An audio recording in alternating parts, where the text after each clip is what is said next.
Hello and welcome here. Though Thor Odinson is best known as Marvel's god of thunder, his formidable hammer Mjolnir has been wielded by others. One of these was Jane Foster, a past sweetheart of Thor's who reappeared in a spectacular fashion in his life. Since then, the former nurse has used not just Thor's but also a fabled Valkyrie's abilities.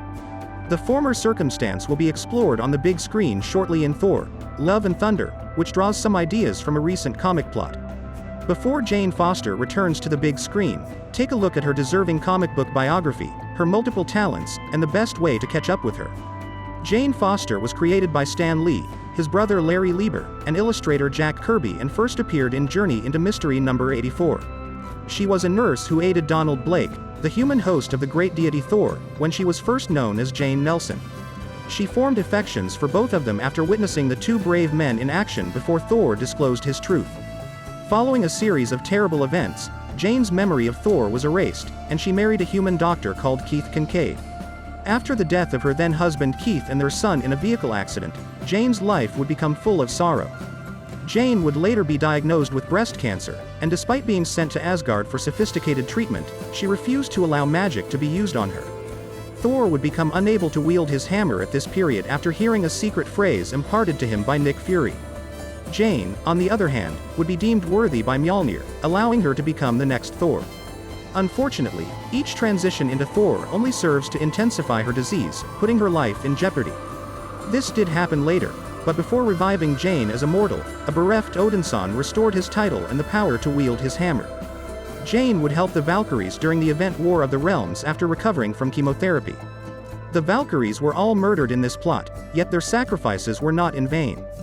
Jane turns the previous Mjolnir of the Ultimate Universe Thor into armor to become a new Valkyrie, the first of a new generation, after seeing Thor's reverence for them.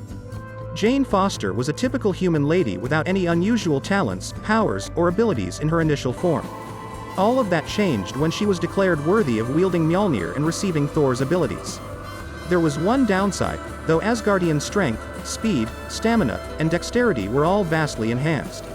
Except for cancer, Jane's transformation into Thor cleared her system of all outside pollutants. This meant that the medicine that had been keeping the disease at bay was being wiped out with each change, bringing Jane closer to death in human form.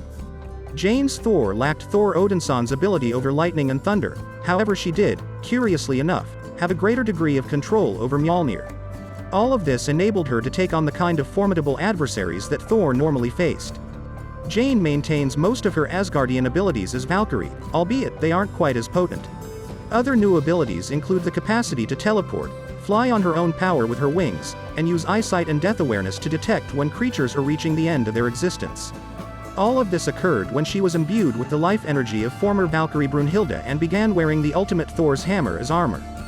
Jane Foster, like many other comic book characters, has evolved with time. Jane the Mortal, Jane as Thor, and the more recent development of her being a Valkyrie may all be considered as three unique personas. Hope you liked the video. Please don't forget to subscribe. See you soon.